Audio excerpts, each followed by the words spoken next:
नमस्कार. महत्त्वाची बातमी. राज्यात वादळी वाऱ्यासह पावसाची शक्यता.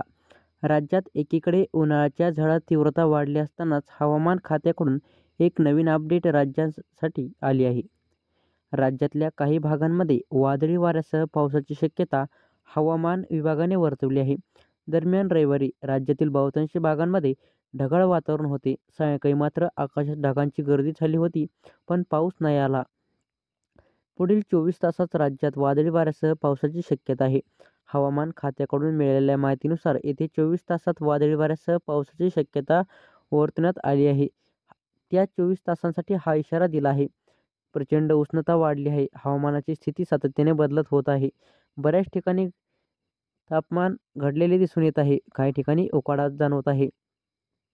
भारतीय हवामान खात्याकडून दिलेल्या माहितीनुसार रविवारी एक पश्चिम सक्रिय होत आहे. त्यामुळे पूर्ववर्ती भागांमध्ये हिमवृष्टीचा अंदाज वर्तवण्यात आला आहे. सोमवारी जम्मू-काश्मीर आणि हिमाचल बर्फवृष्टीसह तापमान बिघडण्याची शक्यता अंदाज वर्तवण्यात आला आहे. तर उत्तराखंडच्या काही भागांमध्ये जोरदार पाऊस आणि हलकी बर्फवृष्टी होईल असा अंदाज वर्तवण्यात आला आहे. नवीन अपडेट मिळवण्यासाठी आपल्या महान्यूज यूट्यूब चॅनलला सबस्क्राईब करा. धन्यवाद.